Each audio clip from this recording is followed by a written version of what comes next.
আসসালামু আলাইকুম শিক্ষার্থীবৃন্দ, আজকে আমরা শুরু করব এসএসসি ও দাখিলের জীববিজ্ঞানের দ্বিতীয় অধ্যায় জীবকোষ ও টিস্যু। এটা নিয়ে আমরা আলোচনা করব এবং অধ্যায়ের মধ্যে আমরা এই অধ্যায়ের অর্ধেকটা পার্ট আমরা কমপ্লিট করবো এই লেকচারের মাধ্যমে। তো চলো শুরু করা যাক।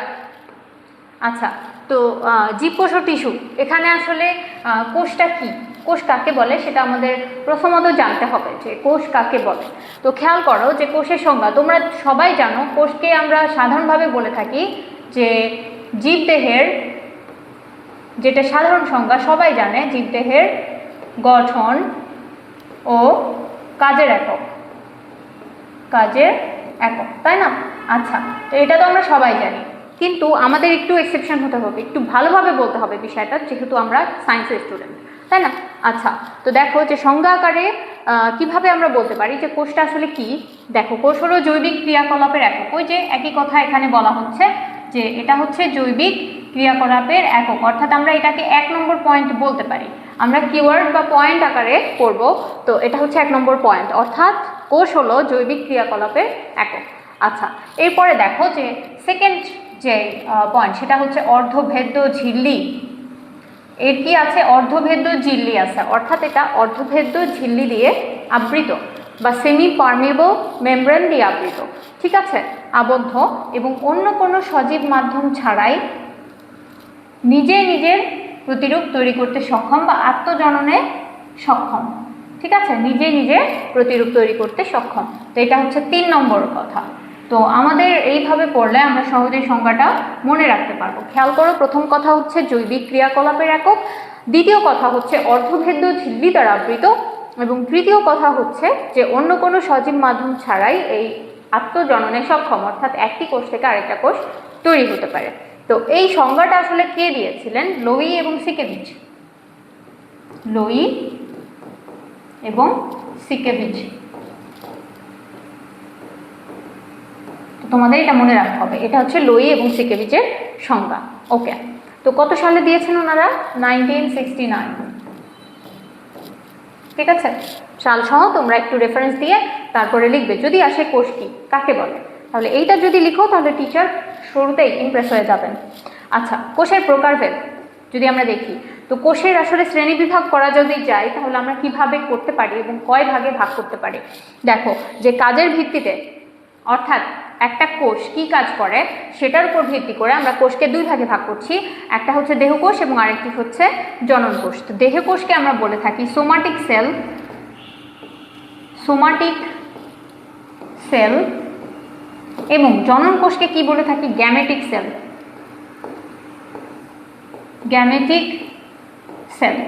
সুতরাং আমরা বুঝতেই পারছি যে দেহকোষ কি করবে, কি কাজ করবে। এই হচ্ছে দেহ গঠন করবে, দেহ গঠন করা, এটার কাজ কি? দেহ গঠন করা, ঠিক আছে। যেমন আমাদের দেহকোষ আছে বিভিন্ন মাসল, আমরা বলতে পারি মাসল বা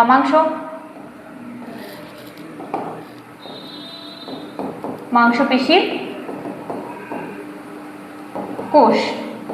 ওকে, এরপরে আসো জনন কোষ, গ্যামেটিক সেল। তাহলে এই গ্যামেটিক সেলটা কি? জনন কাজে সাহায্য করবে,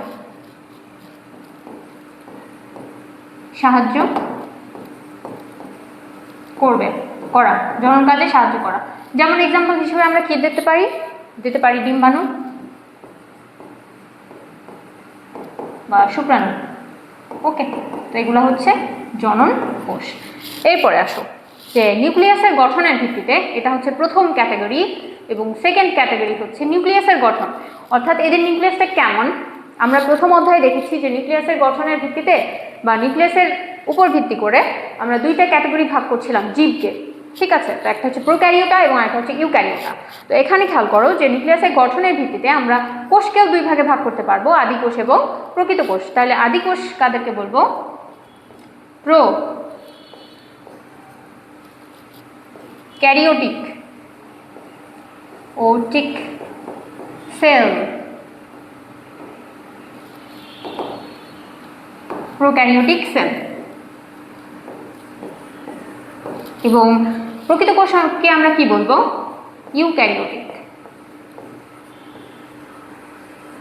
ইউক্যারিওটিক সেল, ঠিক আছে। তাহলে আমরা আদি কোষকে বলবো প্রোক্যারিওটিক সেল এবং প্রকৃত কোষকে বলবো ইউক্যারিওটিক সেল। তো প্রোক্যারিওটিক সেল এবং ইউক্যারিওটিক সেল এদের আসলে নিউক্লিয়াসের যেহেতু গঠন বলেছে, তাহলে আমরা দেখে নিই যে নিউক্লিয়াসটা কার কেমন।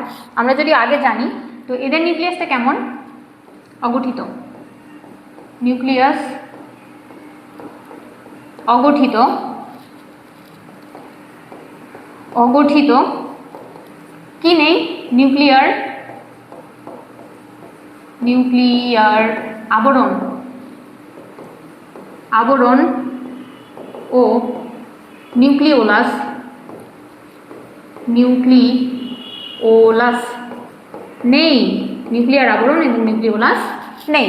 তাহলে আমরা উল্টাভাবে বলতে পারি যে প্রকৃত কোষ তাহলে কেমন, এদের নিউক্লিয়াস কি হবে, সুগঠিত, সুগঠিত এবং নিউক্লিয়ার আবরণ ও নিউক্লিওলাস আছে।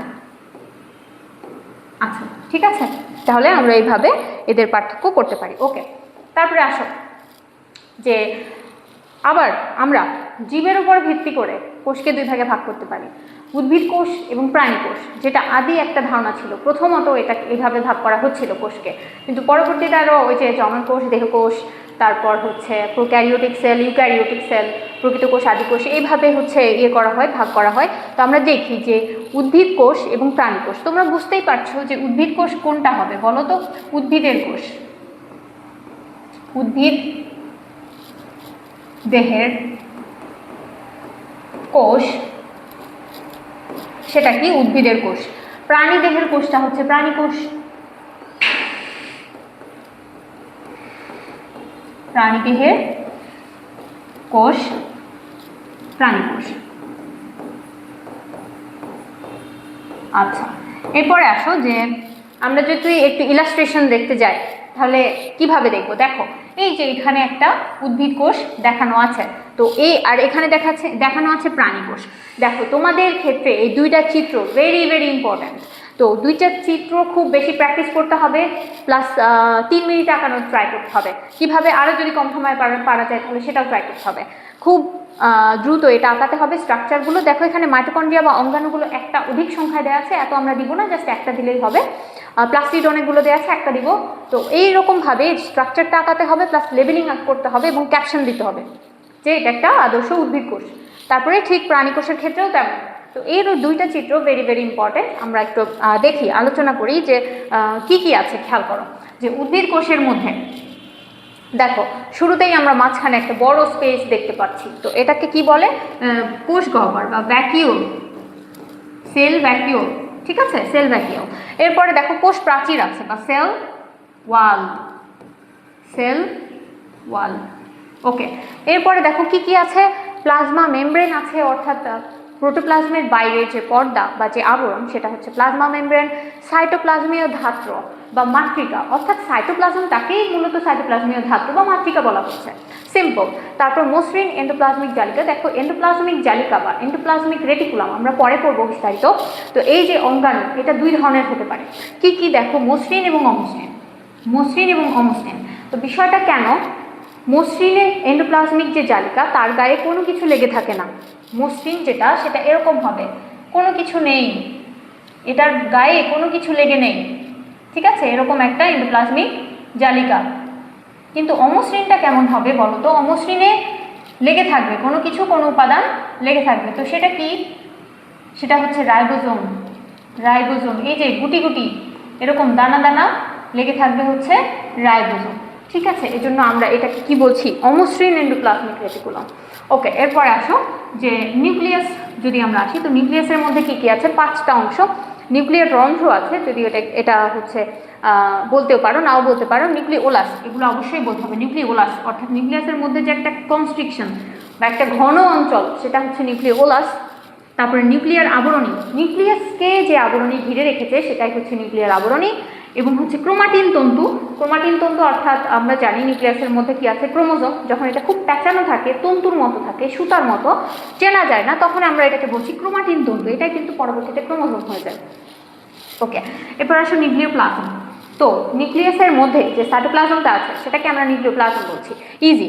এরপরে দেখো যে আন্তঃকোষীয় ফাঁক, অর্থাৎ দুইটা কোষের মধ্যে, মনে করো যে এখানে আরেকটা কোষ আছে, এখানে আরেকটা কোষ আছে। তো এই যে কোষগুলোর মধ্যে, দুইটা কোষের মধ্যে যে ফাঁকা জায়গা সেটাকে বলা হচ্ছে আন্তঃকোষীয় ফাঁক। আচ্ছা, তারপরে দেখো গোলজি বস্তু। গোলজি বস্তু, এরপরে আছে মাইটোকন্ড্রিয়া, আছে ক্লোরোপ্লাস্ট, আছে লাইসোসোম। ঠিক আছে। আচ্ছা, আমরা দেখবো এগুলো সব বিস্তারিত। যদি আমরা প্রাণী কোষের ক্ষেত্রে আসি তাহলে খেয়াল করো এখানে একটা ডিফারেন্ট জিনিস আছে, সেটা হচ্ছে মাইক্রোভিলাস। মাইক্রোভিলাস বহু বচনে বলতে গেলে মাইক্রোভিলাই। আচ্ছা, তারপরে এন্ডোপ্লাজমিক রেটিকুলাম আছে, মসৃণ অমসৃণ দুইটাই আছে, মাইটোকন্ড্রিয়া সেম, গোলজি বস্তুর সেন্ট্রোজোম এগুলো আছে। দেখো সেন্ট্রোজোম, আমরা কিন্তু উদ্ভিদ কোষের ক্ষেত্রে সেন্ট্রোজোমটা দেখিনি। আচ্ছা আচ্ছা, যেগুলো ডিফারেন্ট আমি শুধু সেগুলো মার্ক করছি। তারপরে দেখো যে নিউক্লিয়ার পর্দা, নিউক্লিয়াসটা সেম, তারপরে এন্ডোপ্লাজমিক রেটিকুলাম, অমসৃণ, লাইসোজোম এগুলো আছে। তারপরে হচ্ছে যাই হোক এই ভ্যাকুওলটাও আছে বা গহ্বরও আছে। তো খেয়াল করো এখানে প্লাস্টিড ছিল, ক্লোরোপ্লাস্ট। ঠিক আছে। তো এই ডিফারেন্ট জিনিসগুলা কি কি, এই যে ক্লোরোপ্লাস্ট, তারপরে হচ্ছে কোষ প্রাচীর, কোষ গহ্বর, এগুলো হচ্ছে ডিফারেন্ট। ওকে, এখন আমরা আসি যে এখানে কি কি ডিফারেন্ট ছিল। খেয়াল করো এখানে মাইক্রোভিলাস, সেন্ট্রোজোম অ্যান্ড আছে হচ্ছে, ওকে, তো এইগুলা হচ্ছে ডিফারেন্ট। তো দেখতে পাচ্ছি এই উপাদানগুলো প্রাণী কোষে নাই, আবার প্রাণী কোষে এই দুইটা উপাদান উদ্ভিদ কোষে নেই। তো দেখো আমরা একটু দেখবো বা পার্থক্য করার চেষ্টা করব এগুলো দেখে। দেখো বৈশিষ্ট্য, উদ্ভিদ কোষ, প্রাণী কোষ।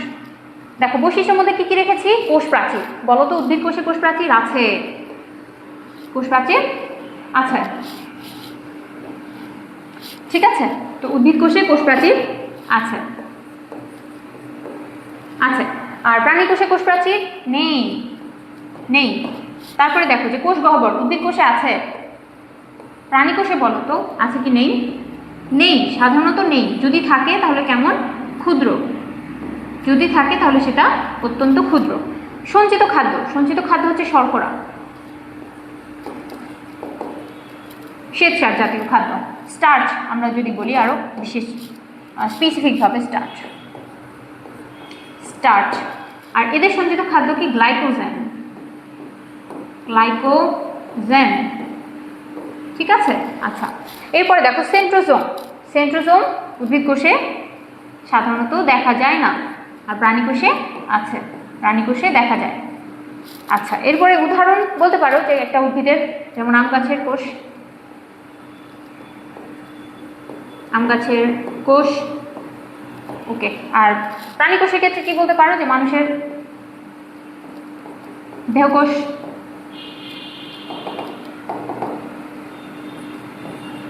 মানুষের দেহকোষ, কোষ বা বলতে পারো নিউরন, স্নায়ুকোষ, এগুলো হচ্ছে কোষ। ঠিক আছে, প্রাণী কোষ। তো আমরা খুব সহজভাবে দেখে ফেললাম, যদি আসে তাহলে আমরা ক্যাপচার করতে পারবো, তাই না? আচ্ছা, এরপরে দেখো কোষ প্রাচীর।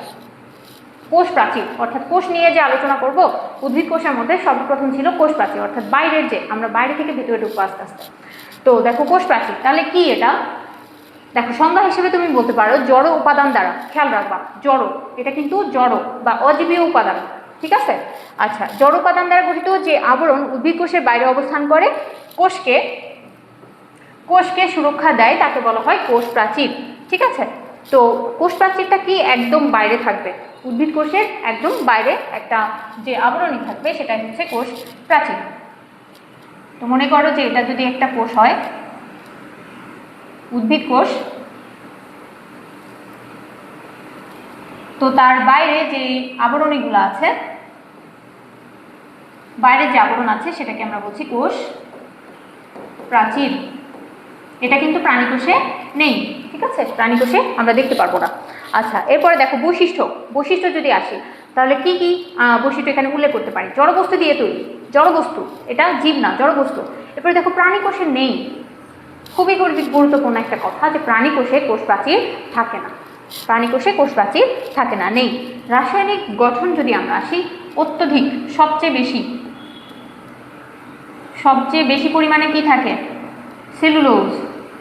অর্থাৎ রাসায়নিক গঠনে সেলুলোজ হচ্ছে সবচেয়ে বেশি পরিমাণে থাকে উদ্ভিদের কোষ প্রাচীরে। ঠিক আছে। হেমিসেলুলোজ, লিগনিন, পেকটিন, আর এটা হচ্ছে সুবেরিন। সুবেরিন। তো এই উপাদানগুলো থাকে উদ্ভিদের কোষ প্রাচীরের রাসায়নিক উপাদান হিসেবে, ঠিক আছে। এরপরে দেখো ছত্রাকের কোষ প্রাচীর কাইটিন, বারবার বলে যাব ছত্রাকের কোষ প্রাচীর যে কাইটিন দ্বারা গঠিত, এটা সব সময় মনে রাখবে। ব্যাকটেরিয়ার কোষ প্রাচীর ইম্পর্টেন্ট, প্রোটিন, লিপিড, পলিস্যাকারাইড দিয়ে গঠিত। ব্যাকটেরিয়ার কোষ প্রাচীর কী কী দিয়ে গঠিত? প্রোটিন, লিপিড এবং পলিস্যাকারাইড, ইম্পর্টেন্ট। স্টার, আচ্ছা এটাও স্টার। ওকে, এরপরে দেখো যে গঠনটা কেমন আমরা যদি দেখি তাহলে খেয়াল করো, মধ্যপর্দা আছে, প্রাথমিক প্রাচীর আছে, গৌণ প্রাচীর এবং কূপ। তো এখানে আসো চিত্র, আমরা একটু চিত্র দিয়ে ব্যাখ্যা করি, চিত্র দিয়ে বোঝালে আমাদের জন্য সুবিধা হয়। তো চিত্র খেয়াল করো যে এই যে একদম মাঝখানের যে পর্দা, একদম মাঝখানে, এটাকে আমরা কি বলছি? মধ্যপর্দা। একদম মাঝের যে লেয়ার, সাদা লেয়ার, এটাকে আমরা কি বলছি? মধ্যপর্দা। এই লেয়ারটাকে আমরা কি বলছি? মধ্যপর্দা, সাদা আবরণ। অর্থাৎ এটা দুইটা কোষের মাঝামাঝি একটা আবরণ। এদিকে একটা কোষ আছে, এদিকে একটা কোষ আছে, এই যে এটা একটা কোষ এবং এটা একটা কোষ, ঠিক আছে। তার মানে আমরা মাঝখানের যে পর্দা বা আবরণ সেটাকে আমরা বলছি মধ্যপর্দা। ওকে, তো এটা হচ্ছে দুইটি কোষের পাশাপাশি, দুইটি কোষের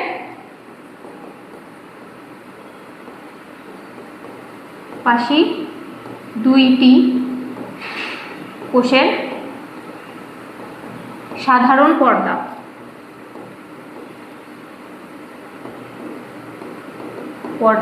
পাশাপাশি দুইটি কোষের সাধারণ পর্দা হিসেবে কাজ করে মধ্যপর্দা। ওকে, এরপরে দেখো যে প্রাথমিক প্রাচীর, অর্থাৎ মধ্যপর্দার উপরে যখন বিভিন্ন উপাদান জমা হয়ে আরেকটা লেয়ার গঠন করে, আরেকটা স্তর গঠন করে, সেটাকে আমরা কি বলছি? প্রাথমিক প্রাচীর। অর্থাৎ জাস্ট মধ্যপর্দার উপরে। তাহলে আমরা বলতে পারি এই যে মধ্যপর্দার জাস্ট উপরে আছে এই স্ট্রাকচারটা, এটাকে আমরা বলতে পারি কি?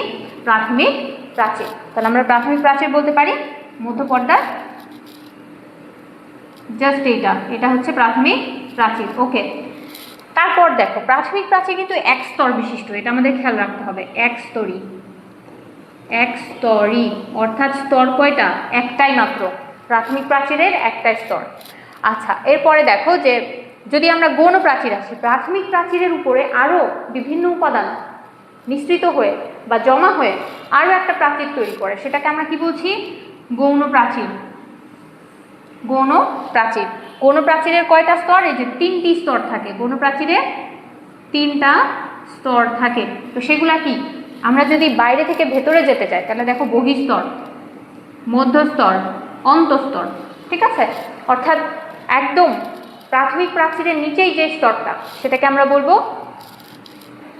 কি বলবো? বহিঃস্তর। এই যে প্রাথমিক প্রাচীরের ঠিক নিচেই যেটা, সেটাকে আমরা বলবো বহিঃস্তর। তারপর প্রাথমিক প্রাচীরের যে বহিঃস্তর তার নিচে যেটা, সেটাকে। আর গৌণ প্রাচীরে রয়েছে তিনটা স্তর, অর্থাৎ সবচেয়ে বাইরের যে স্তর, অর্থাৎ প্রাথমিক প্রাচীরের উপরে বিভিন্ন উপাদান জমা হয়ে গৌণ প্রাচীর সৃষ্টি হয়। তো গৌণ প্রাচীরের সবচেয়ে বাইরের স্তর সেটা হচ্ছে বহিঃস্তর, এবং গৌণ প্রাচীরের বহিঃস্তরের ঠিক নিচে যে স্তর সেটা হচ্ছে মধ্যস্তর, এবং সবচেয়ে ভেতরে যে স্তর ওটাই হবে অন্তঃস্তর, ঠিক আছে। তাহলে আমরা দেখতে পাচ্ছি যে প্রাথমিক প্রাচীর প্রথমে রয়েছে মধ্যপর্দা, যেটা দুইটি কোষের পাশাপাশি, দুইটি কোষের একটা কমন বা হচ্ছে আমরা বলতে পারি যে সাধারণ পর্দা, এবং তার সাথে রয়েছে প্রাথমিক প্রাচীর এক স্তর বিশিষ্ট, এবং প্রাথমিক প্রাচীরের ঠিক পরে রয়েছে গৌণ প্রাচীর। তো গৌণ প্রাচীরটা আবার তিন স্তর বিশিষ্ট হয়ে থাকে, ঠিক আছে। অর্থাৎ এখানে রয়েছে বহিঃস্তর, এখানে রয়েছে মধ্যস্তর এবং এখানে রয়েছে অন্তঃস্তর। ওকে, তাহলে দেখো যে তিনটা স্তর এখানে উপস্থিত থাকে। আচ্ছা, এরপরে দেখি যে গঠন আমরা দেখলাম যে মধ্যপর্দা আছে, প্রাথমিক প্রাচীর, গৌণ প্রাচীর এবং কূপ, অর্থাৎ সংযোগকারী গহ্বর।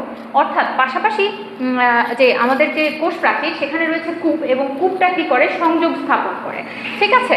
আচ্ছা, তারপরে দেখি আমরা যদি যাই কোষ প্রাচীর। তো কোষ প্রাচীরের দেখো খেয়াল করো এখানে কাজ, আমরা খুব ইম্পর্টেন্ট কাজটা দেখবো যে কী কাজ করে। দৃঢ়তা প্রদান করে, যেহেতু এটা একটা শক্ত আবরণী, তার মানে কি করবে? একটা উদ্ভিদ কোষকে দৃঢ়তা প্রদান করবে, অর্থাৎ বিভিন্ন স্ট্রাকচার দিবে, গঠন দিবে, ঠিক আছে। আচ্ছা, তারপরে দেখো যে আকার ও আকৃতি, অর্থাৎ আকার দিবে এবং কোষটাকে কনস্ট্রিক্ট হতে দিবে না, এক্সপ্যান্ড হতে দিবে না, একটা নির্দিষ্ট আকার বেঁধে রাখবে। ওকে, তারপরে দেখো যে প্লাজমোডেজমাটা। তো প্লাজমোডেজমাটা কি? সংযোগকারী একটা নালী। তো প্লাজমোডেজমাটা সৃষ্টির মাধ্যমে কি করবে, যোগাযোগ রক্ষা করবে। এই যে খেয়াল করো, এটা একটা কোষ, এটা একটা কোষ, এবং তার পাশে আরেকটা কোষ, এই একটা কোষ, এই যে দুইটা কোষের মধ্যে খেয়াল করো যে এই কোষ থেকে কিছু উপাদান এই কোষের মধ্যে যাচ্ছে এবং এই কোষ থেকে কিছু উপাদান এই কোষের মধ্যে আসছে। তার মানে আমরা দেখতে পাচ্ছি কোষের মধ্যে নলাকার সংযোগ, সেটা হচ্ছে প্লাজমোডেজমাটা। ওকে, তো প্লাজমোডেজমাটার আরেকটা কাজ দেখো যে কোষ, যেহেতু প্লাজমোডেজমাটা আছে তার মানে কোষ প্রাচীরের কাজ কি হবে, খেয়াল করো, পানি ও খনিজ লবণ চলাচল। এই যে এখান থেকে এখানে, এই কোষ থেকে এই কোষে পানি এবং খনিজ লবণ চলাচল করতে পারবে। প্রোটোপ্লাজম, খেয়াল করো প্রোটোপ্লাজমটা কি, প্রোটোপ্লাজম তো কোষের ভেতরে যে অর্ধস্বচ্ছ জেলির মতো থকথকে দানাদার যে উপাদানটা থাকে সেটাই হচ্ছে প্রোটোপ্লাজম। তো প্রোটোপ্লাজম এর অংশ আমরা যদি দেখতে যাই, তোমাদের সবার বা ম্যাক্সিমাম স্টুডেন্টের কনফিউশন থাকে প্রোটোপ্লাজমের মধ্যে আসলে কি কি পড়ে, কি কি অংশ রয়েছে এর মধ্যে। দেখো প্রোটোপ্লাজমের মধ্যে রয়েছে কোষ ঝিল্লি, সাইটোপ্লাজম এবং নিউক্লিয়াস। তো খেয়াল করো আমরা সাইটোপ্লাজম এবং নিউক্লিয়াস এই দুইটাকে একসাথে কি বলি, প্রোটোপ্লাজম বলি, তাই না? তো কিন্তু তার সাথে কোষ ঝিল্লিও অ্যাড হবে, অর্থাৎ কোষ ঝিল্লি, সাইটোপ্লাজম এবং নিউক্লিয়াস এই তিনটা উপাদান মিলে মূলত প্রোটোপ্লাজমটা গঠিত হয়। ঠিক আছে, আচ্ছা দেখো কোষ ঝিল্লি যেটাকে আমরা বলছি প্লাজমা লেমা, প্লাজমা মেমব্রেন, সাইটোমেমব্রেন বা সেল মেমব্রেন, এই বিভিন্ন নামে আমরা এটাকে ডেকে থাকি। আচ্ছা, তো দেখো যে কি এটা আসলে কি, আমরা কি বলবো, প্লাজমা লেমাটা কি, সংজ্ঞায় যদি আসে আমরা কি বলবো, প্রত্যেকটার দেখো যে সিমিলারিটি আছে। প্লাজমা অর্থ হচ্ছে কোষের যেই মাতৃকা সেটাকে প্লাজমা বলা হচ্ছে, এছাড়া লেমা মানে ঝিল্লি, মেমব্রেন মানে ঝিল্লি, সাইটো মানে সেল, মেমব্রেন মানে পর্দা। ঠিক আছে, তো সেল মেমব্রেন সবগুলো কিন্তু একই সিনোনিম এগুলো সব। তো যে কোনোটাই আসুক না কেন বা যে কোনোটাই বলুক না কেন তোমাকে বুঝে নিতে হবে যে এটা কোষ ঝিল্লির কথা বলা হচ্ছে। আচ্ছা, তো কি এটা প্রোটোপ্লাজমের বাইরে 2 স্তর বিশিষ্ট স্থিতিস্থাপক পর্দা কোষ ঝিল্লি বা প্লাজমোলেমা বলে, অর্থাৎ 2 স্তর বিশিষ্ট, এটা 2টা স্তর থাকবে এবং এটা স্থিতিস্থাপক একটা পর্দা, এবং প্লাস এটা অর্ধভেদ্যও হবে, অর্ধভেদ্য আমরা বলতে পারি, অর্ধভেদ্য আরেকটা অ্যাডজেক্টিভ অ্যাড করতে পারি, অর্ধভেদ্য বা সেমি পারমেবল, অর্থাৎ কিছু কিছু উপাদানকে সে যেতে দিবে আবার কিছু কিছু উপাদানকে যেতে দিবে না। আচ্ছা, গঠন আসো যে মাইক্রোভিলাই আছে, এখানে লিপিড আছে এবং প্রোটিন আছে। তো লিপিড আর প্রোটিন একসাথে যদি আমরা বলি তাহলে দেখো এটাকে লিপোপ্রোটিন বলা যায়। ওকে, তাহলে লিপোপ্রোটিন এবং মাইক্রোভিলাই আছে। তো মাইক্রোভিলাই একটা স্ট্রাকচার। এরপর আমরা দেখবো যে কাজ, কি কাজ আছে। তো দেখো এখানে মাইক্রোভিলাই, এই যে এই আঙুলের মতো প্রক্ষেপিত যে অংশগুলো সেটাকে একসাথে বলা হচ্ছে মাইক্রোভিলাই। আমরা যদি একবচন বলি তাহলে কি বলবো বলো তো, মাইক্রোভিলাস। ঠিক আছে, মাইক্রোভিলাস একবচনে। ওকে, তারপরে দেখো কাজের ক্ষেত্রে দেখো পাশাপাশি কোষগুলো আলাদা রাখে, অবশ্যই আলাদা রাখবে, এবং অভিস্রবণের মাধ্যমে পানি ও খনিজ লবণ চলাচল নিয়ন্ত্রণ করবে। পানি এবং খনিজ লবণ চলাচলটা এই কোষ ঝিল্লি নিয়ন্ত্রণ করবে। দেখো যে মাইক্রোভিলাইটা কি আমি এখানে লিখেছি, কোষ ঝিল্লি যখন ভাঁজ হয়ে আঙুলের মতো প্রক্ষেপিত অংশ গঠন করে তখনই তাকে বলা হয় মাইক্রোভিলাস। এটা কোথায় দেখা যায় বলো তো? এটা সাধারণত প্রাণী কোষে দেখা যায়, আমরা পড়ে এসেছি, প্রাণী কোষে আমরা সাধারণত দেখতে পাবো, উদ্ভিদ কোষে থাকে না। আচ্ছা, এবং এই যে অর্ধভেদ্য, কেন অর্ধভেদ্য বলছি, কারণ কিছু কিছু উপাদান এই কোষ থেকে, কোষের ভেতর থেকে বাইরে থেকে ভেতরে ঢুকতে পারবে, প্রবেশ করতে পারবে, এবং কিছু কিছু উপাদান পারবে না। যেহেতু প্রোটিন একটা বড় অণু, সুতরাং এটা কি করতে পারবে না, প্রবেশ করতে পারবে না। ঠিক আছে, আচ্ছা দেখো সাইটোপ্লাজমীয় অঙ্গাণুর মধ্যে দেখো ঝিল্লিবদ্ধ অঙ্গাণু এবং ঝিল্লিবিহীন অঙ্গাণু, এই দুইটা চাইলে আমরা ভাগ করতে পারি। ঝিল্লিবদ্ধ, এদের কি আছে দেখো, ঝিল্লি আছে, ঝিল্লি থাকবে, আর ঝিল্লিবিহীন এদের কি থাকবে না, কোনো ঝিল্লি থাকবে না, ওপেনলি থাকবে, সাইটোপ্লাজমের মধ্যে ছড়ানো থাকবে। তো দেখো ঝিল্লিবদ্ধ যেগুলো, mitochondria, plastid, endoplasmic reticulum, Golgi বস্তু, লাইসোজোম এবং কোষ গহ্বর। ঝিল্লিবিহীন আমরা দেখো কোষ কঙ্কাল, রাইবোজোম, সেন্ট্রোজোম, এই উপাদানগুলো হচ্ছে ঝিল্লিবিহীন। তো কিভাবে আমরা মনে রাখবো, যে এই যে আমরা বলি না করাইছে, মানে একটা কাজ সে অন্যকে দিয়ে করাইছে, অর্থাৎ ওই কাজটা করাইছে। তো কতে হচ্ছে দেখো কঙ্কাল, কোষ কঙ্কাল, কতে কোষ কঙ্কাল, রাইতে রাইবোজোম এবং সেতে হচ্ছে সেন্ট্রোজোম। তো এইভাবে আমরা মনে রাখতে পারি ঝিল্লিবিহীন অঙ্গাণু 3টা, বাকি যেগুলো থাকবে সেগুলো সবই ঝিল্লিবদ্ধ। তার মধ্যে মাইটোকন্ড্রিয়া আর প্লাস্টিড দ্বিস্তরী ঝিল্লি দ্বারা আবৃত। এদের ঝিল্লি কেমন, দ্বিস্তরী, দ্বিস্তরী। ওকে, এরপরে আসি যে মাইটোকন্ড্রিয়া। মাইটোকন্ড্রিয়া একবচনে বলা হয়, দেখো মাইটোকন্ড্রিয়ন, একবচনে আমরা বলবো মাইটোকন্ড্রিয়া। তো কি এটা কি একটা সাইটোপ্লাজমীয় অঙ্গাণু যেটি শ্বসন প্রক্রিয়ায় খাদ্যকে চাইক্লিক করে কি তৈরি করে, শক্তি এবং বা এটিপি তৈরি করে, ঠিক আছে, উৎপাদন করে। আবিষ্কার করেন কে? বেন্ডা, কার্ল বেন্ডা আবিষ্কার করেন। এবং গঠন আমরা দেখব যে দ্বিস্তরী আবরণ, ক্রিস্টি অক্সিজম ম্যাট্রিক্স বা মাতৃকা। খেয়াল করো, এই যে এটা একটা 3D মডেল। এছাড়া আমরা এই যে দেখো এখানে সুন্দরভাবে দেখাচ্ছি, এই যে এটা হচ্ছে বাইরের আবরণ, এটা হচ্ছে বহিস্তর, তারপরে এই যে অন্তঃস্তর, ভেতরেরটা নীল ব্লু কালার, এটা হচ্ছে অন্তঃস্তর। তারপরে দেখো যে এই যে অন্তঃস্তর ভেতরের দিকে ভাঁজ হয়ে যে আঙুলের মতো প্রক্ষেপিত অংশ তৈরি করে, এগুলাকে কি বলে? ক্রিস্টি। এগুলাকে বলে ক্রিস্টি। এবং ক্রিস্টির গায়ে যে গোল গোল বৃত্তাকার যে বস্তু লেগে থাকে সেগুলোকে আমরা বলছি অক্সিজম। ওকে, এগুলোকে আমরা বলবো অক্সিজম। তো এর ভিতরে থকথকে মাতৃকা থাকে, থকথকে উপাদান থাকে, এগুলোকে আমরা কি বলছি? মাতৃকা বা ম্যাট্রিক্স। তো এই উপাদান দিয়ে মূলত মাইটোকন্ড্রিয়া গঠিত। আচ্ছা, কাজ দেখো শ্বসনে শক্তি উৎপাদন করা। তো এই জন্য আমরা কি বলছি? পাওয়ার হাউস অফ সেল, কোষের শক্তি ঘর, কোষের শক্তি ঘর, এটাকে আমরা বলবো কোষের শক্তি ঘর। এরপর আসো যে অবস্থান, সুকেন্দ্রিক কোষে এদের অবস্থান, অর্থাৎ ব্যতিক্রম যে সকল সুকেন্দ্রিক কোষ রয়েছে যেমন অ্যানিমেলিয়া, প্ল্যান্টি, ফানজাই, প্রোটিস্টা, এদের সবারই কি থাকে? মাইটোকন্ড্রিয়া থাকে। কিন্তু ব্যাকটেরিয়া থাকবে না বা নীলাভ সবুজ শৈবালে থাকবে না। তো খেয়াল করো, কিন্তু কিছু ব্যতিক্রম আছে, ট্রাইকোমোনাস আর হচ্ছে মোনোসার্কোমোনাস। এই যে এই দুইটা প্রোটোজোয়া, এরা কিন্তু প্রোটিস্টার মধ্যে পড়ে, তাই?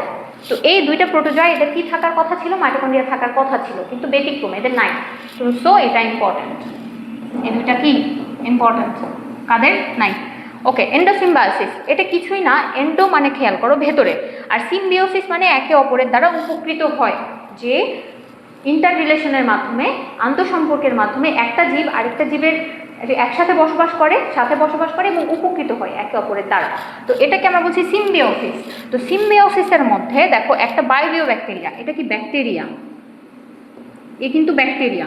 তো ব্যাকটেরিয়া কি হলো, হঠাৎ করে একটা সেলের মধ্যে, এটা সেল, হঠাৎ করে একটা সেলের মধ্যে ঢুকে পড়লো, ঢুকে পড়ার পরে সে স্থায়ী একটা বাসিন্দা হয়ে গেল, বাসিন্দা হয়ে শক্তি উৎপাদনে কাজ করতে শুরু করলো। তো খেয়াল করো, এ দ্বারা কি আমাদের সেল উপকৃত হচ্ছে, আমরা উপকৃত হচ্ছি, শক্তি উৎপাদিত হচ্ছে, এবং ওই ব্যাকটেরিয়া উপকৃত হচ্ছে না, কারণ সে একটা বাসস্থান পেয়ে গেছে। তো এই যে উপকৃত হওয়া, এটাকে আমরা বলছি সিম্বিওসিস। এজন্য এটা ধারণা করা হয় যে আসলে মাইটোকন্ড্রিয়া এন্ডোসিম্বিওসিসের মাধ্যমে তৈরি হয়েছে বা এসেছে কোষের মধ্যে। আচ্ছা, তারপরে দেখো যে আমরা প্লাস্টিড আসি। প্লাস্টিডটা আসলে কি? দেখো, এটা একটা সাইটোপ্লাজমীয় অঙ্গাণু যেটি ক্লোরোফিল ও সূর্যের আলোর উপস্থিতিতে কি করে? পানি এবং কার্বন ডাইঅক্সাইড এর সাহায্যে কি তৈরি করে? গ্লুকোজ তৈরি করে বা খাবার তৈরি করে। নামকরণ দেখো কে করেন বা আবিষ্কার? একই জন, আর্নস্ট হ্যাকেল, 1866। ওকে, আমরা আসি প্রকারভেদ। তিন প্রকারের প্লাস্টিড আমরা দেখে থাকি। ক্লোরোপ্লাস্ট, যেটা সবুজ প্লাস্টিড। অবস্থান কোথায়? উদ্ভিদের সবুজ অংশ। তো উদ্ভিদের সবুজ অংশ কোনগুলো? পাতা, তো কচি কাণ্ড, ঠিক আছে, এগুলো হচ্ছে উদ্ভিদের সবুজ অংশ। গঠন দেখো যে আবরণী, গ্রানা, স্ট্রোমা, থাইলাকয়েড। তো খেয়াল করি আমরা, এই যে এটা একটা প্লাস্টিড, প্লাস্টিডের এই যে বাইরের আবরণ, এটা হচ্ছে বহিস্তর, ভিতরের আবরণ, এটা হচ্ছে অন্তঃস্তর। এছাড়াও দেখো এর মধ্যে কি আছে? ম্যাট্রিক্স বা মাতৃকা আছে। তো মাতৃকার মধ্যেই এই স্ট্রোমা মাতৃকার মধ্যেই উপস্থিত থাকে বা মাতৃকারই একটা উপাদান। ওকে, আর গ্রানা কি জিনিস? গ্রানা হচ্ছে এই যে একটার পর একটা রুটির মতো, মনে করো রুটি, একটা রুটি আরেকটা রুটি একটার পর একটা এরকম রাখা আছে, সাজানো আছে, পুরো স্ট্রাকচারটাকে কি বলা হয়? গ্রানা। এবং প্রত্যেকটা যে সেপারেট করলে প্রত্যেকটা যে থালার মতো অংশ, সেটাকে আমরা বলছি থালার মতো অংশ, এটাকে থাইলাকয়েড বলছি, ঠিক আছে, থাইলাকয়েড।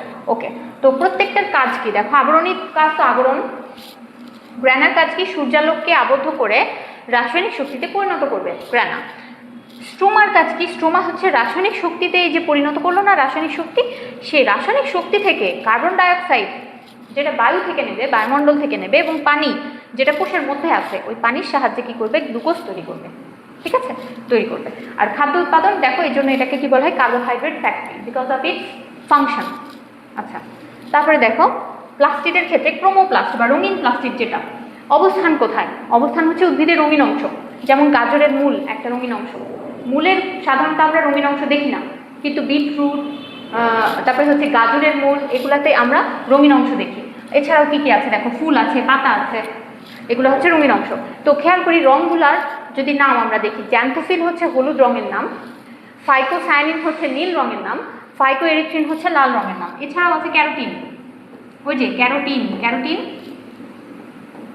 কমলা, ক্যারোটিন হচ্ছে কমলা। তো কমলা রং কোথায় আমরা দেখতে পাই, ওই যে গাজরের মূলে ক্যারোট, ক্যারোট থেকে ক্যারোটিন। তো লিউকোপ্লাস্ট বর্ণহীন যেটা, সেটার অবস্থান কোথায় থাকবে, যেখানে সূর্যের আলো পৌঁছায় না।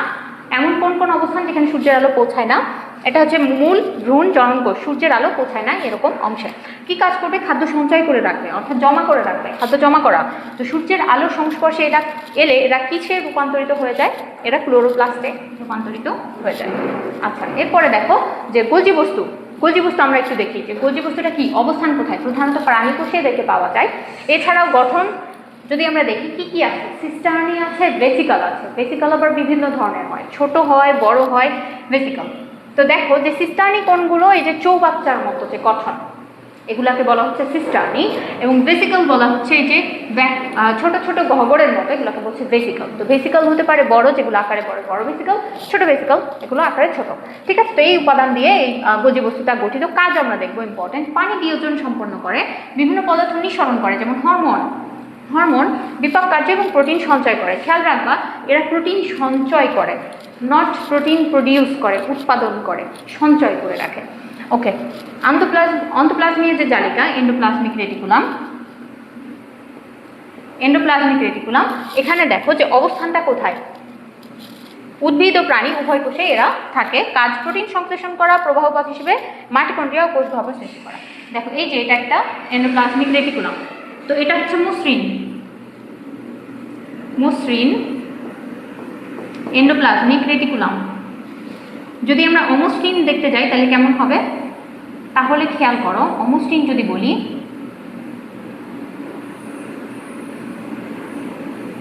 তো অমসৃণের ক্ষেত্রে তার গায়ে কি লেগে থাকবে, রাইবোজোম। তার মানে কিছু একটা লেগে আছে, এজন্য সে অমসৃণ, তাই না? তো এই উপাদানগুলো কি, রাইবোজোম, এগুলো কি, রাইবোজোম। এটা হচ্ছে অমসৃণ।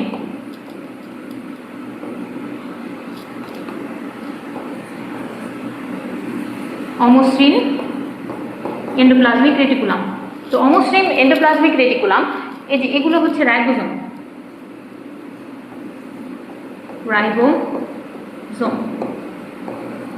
তার মানে খেয়াল করো, যেহেতু রাইবোজোম লেগে আছে, তার মানে প্রোটিন তৈরি করা, সংশ্লেষণ মানে কিন্তু তৈরি, তৈরি করা এন্ডোপ্লাজমিক রেটিকুলামের কাজ, একটা কাজ।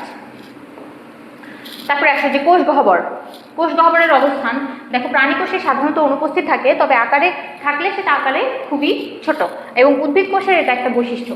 কোষ গহ্বর উদ্ভিদ কোষের একটা বৈশিষ্ট্য। এই যে একটা কোষের মধ্যে যে বড় একটা স্ট্রাকচার আমরা দেখি, বড় একটা গহ্বর আমরা দেখি, সেটাকেই আমরা বলছি কি, কোষ গহ্বর। এই কোষ গহ্বরের অবস্থানের কারণে কি নিউক্লিয়াসটা একদম সরে যায়, পাশে সরে যায়, তাই না? জায়গা পায় না কোষ গহ্বরের কারণে। ওকে,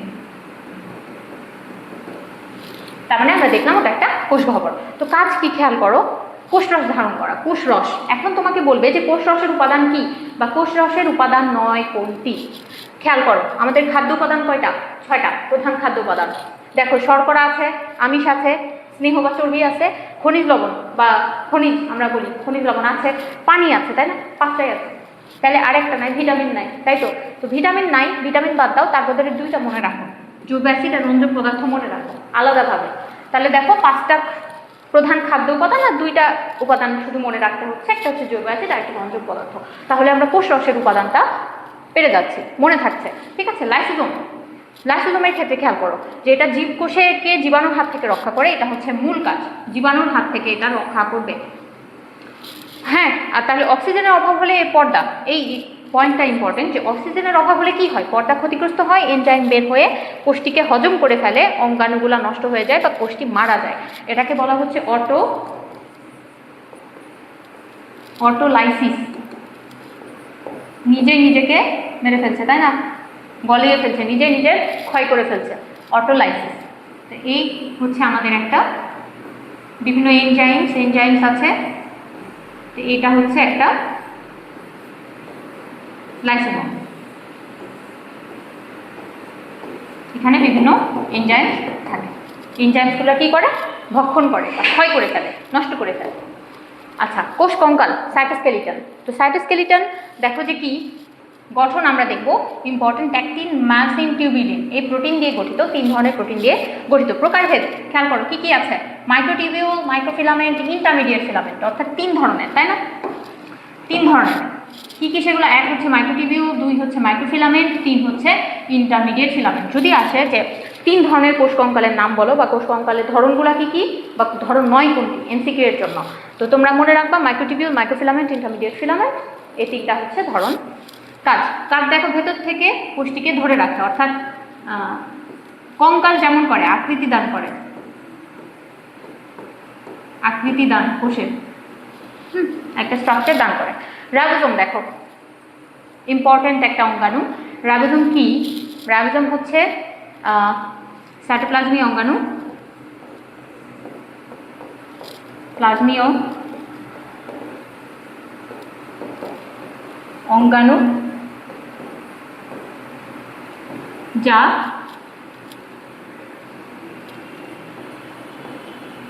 কোষের প্রোটিন তৈরি করে। তো এটা হচ্ছে রাইবোসোম। তো আমরা যদি বলি অবস্থান কোথায়, আদি কোষ, প্রকৃত কোষ। দেখো 2 ধরনের কোষই আছে, তাই না? এর জন্য আমরা এই অঙ্গাণুটাকে কি বলছি জানো? এটাকে আমরা বলছি সার্বজনীন অঙ্গাণু। সার্বজনীন অঙ্গাণু, অর্থাৎ এটা সব ধরনের কোষে রয়েছে, আদি কোষেও আছে, প্রকৃত কোষেও আছে। তো এটা সার্বজনীন অঙ্গাণু, ইউনিভার্সাল অর্গানেল, ইউনিভার্সাল অর্গানেল। ওকে, তারপরে দেখো প্রোটিন তৈরি, এটা প্রোটিন তৈরি। এজন্য আমরা এটাকে কি বলি? Protein factory.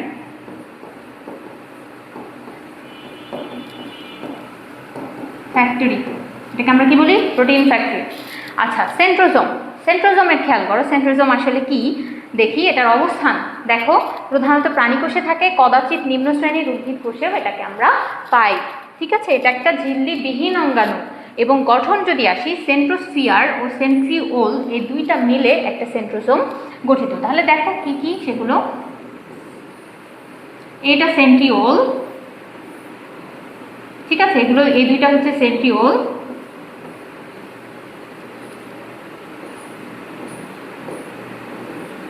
এবং এর চারিপাশে কি রয়েছে? কিছু ঘন উপাদান আছে, ঠিক আছে, মাতৃকা আছে। তো এই মাতৃকাকে আমরা কি বলছি? সেন্ট্রোস্ফিয়ার। সেন্ট্রোস্ফিয়ার। এবং এই যে 2টা নলাকার অংশ, এটাকে, এই 2টাকে আমরা কি বলছি? সেন্ট্রিওল। এগুলাকে আমরা বলছি সেন্ট্রিওল। সেন্ট্রিওল। তো এই সেন্ট্রোস্ফিয়ার এবং সেন্ট্রিওল, এই 2টাকে যোগ করে আমরা বলছি কি? সেন্ট্রোজোম।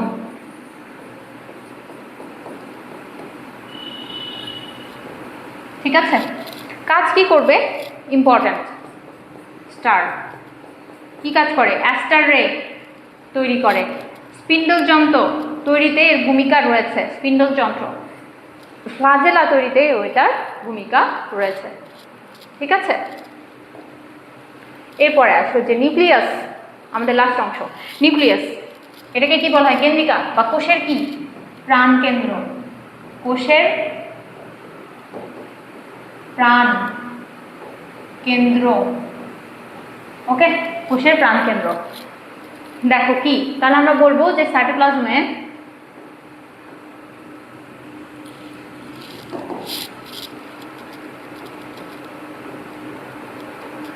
প্রোটোপ্লাজমের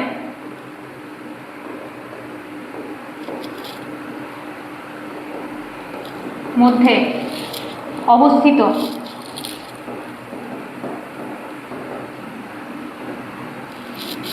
যে অংশ কোষের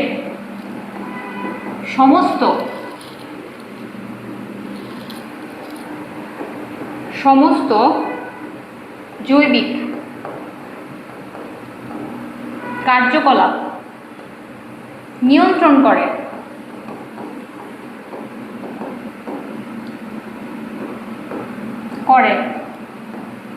সেটাকে আমরা কি বলছি? নিউক্লিয়াস।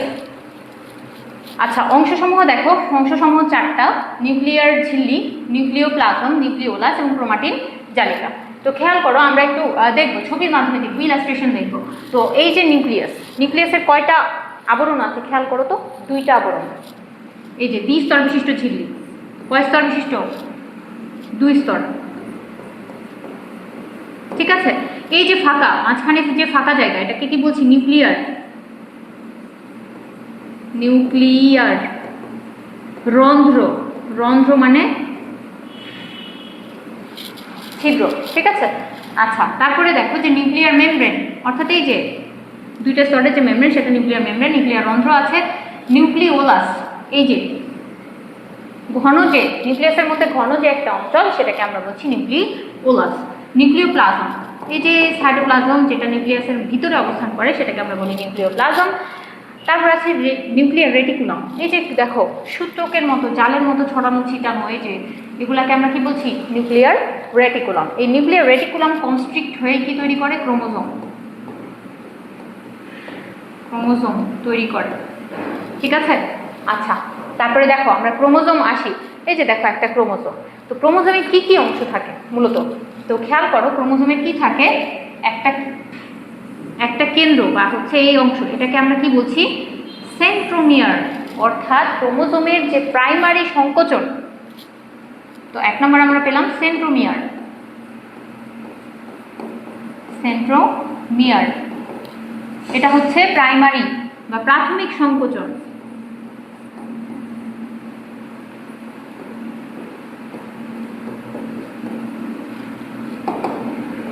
সংকুচিত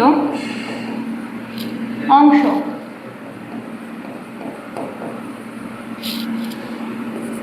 তারপরে দেখো কি আছে? আছে ক্রোমাটিড বা বাহু। ক্রোমাটিড, এগুলো মূলত বাহু। ঠিক আছে, ক্রোমাটিড। তারপরে কি আছে দেখো? সেকেন্ডারি সংকোচন বা গৌণকুঞ্চন। এটা এখান থেকে স্যাটেলাইট তৈরি হয়, এই যে গৌণকুঞ্চনের মাধ্যমে স্যাটেলাইট তৈরি হয়েছে। ঠিক আছে, আচ্ছা, তো আমরা বলি গৌণকুঞ্চন। গৌণকুঞ্চন, এখান থেকে কি তৈরি হয়? স্যাটেলাইট তৈরি হয়।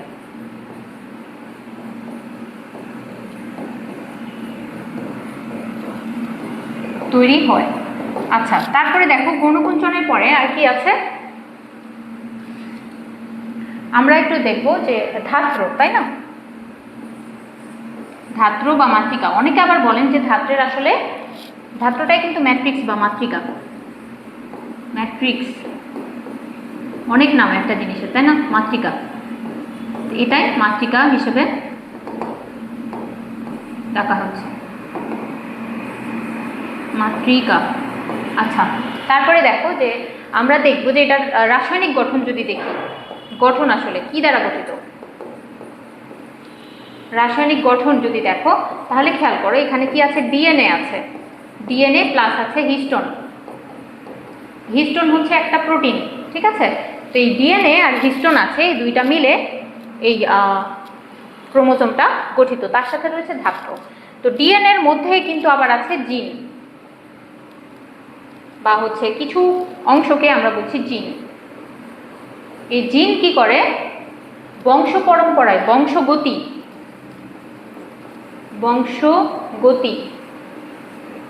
নিয়ন্ত্রণ করে। তোমরা দেখেছো যে একটা বংশের বা ছেলে বাবার মতো ছেলে বা সন্তানরা হয়ে থাকে। ঠিক আছে, বাবা মায়ের মতো। তো এই যে আবার ওই সন্তানের যে যখন সে বড় হবে, তারপরে তার যখন সন্তান হবে, সে তার বৈশিষ্ট্য ওই তার মধ্যে থাকবে। এই যে বৈশিষ্ট্যগুলা যে নিয়ন্ত্রণ করে বা বৈশিষ্ট্যগুলা যে সঞ্চালন করে বা প্রবাহ করে, এটা হচ্ছে বংশগতি। এবং এই বংশগতিটাই নিয়ন্ত্রণ করে জিন। যে জিন থাকে ডিএনএর মধ্যে, যেটা থাকে কোথায়? ক্রোমোজোমে। ঠিক আছে, আর ক্রোমোজোম মূলত তৈরি হয় ক্রোমাটিন যখন সংকুচিত হয়ে ছোট খাটো মোটা হয়, তখন ওগুলাকে আমরা বলছি ক্রোমোজোম। ঠিক আছে, তো এটা বংশগতি ধারা নিয়ন্ত্রণ করে। তো এই ছিল আমাদের আজকের লেকচার। আজকে হচ্ছে আমরা দ্বিতীয় অধ্যায়ের প্রথম পার্ট শেষ করলাম। আমরা নেক্সট লেকচারে সেকেন্ড পার্টটা কমপ্লিট করব। ঠিক আছে, তো আশা করি তোমাদের জন্য ক্লাসটা বোঝা অনেক সহজ হয়েছে। তো দেখা হচ্ছে নেক্সট ক্লাসে। সবাইকে ধন্যবাদ। আসসালামু আলাইকুম।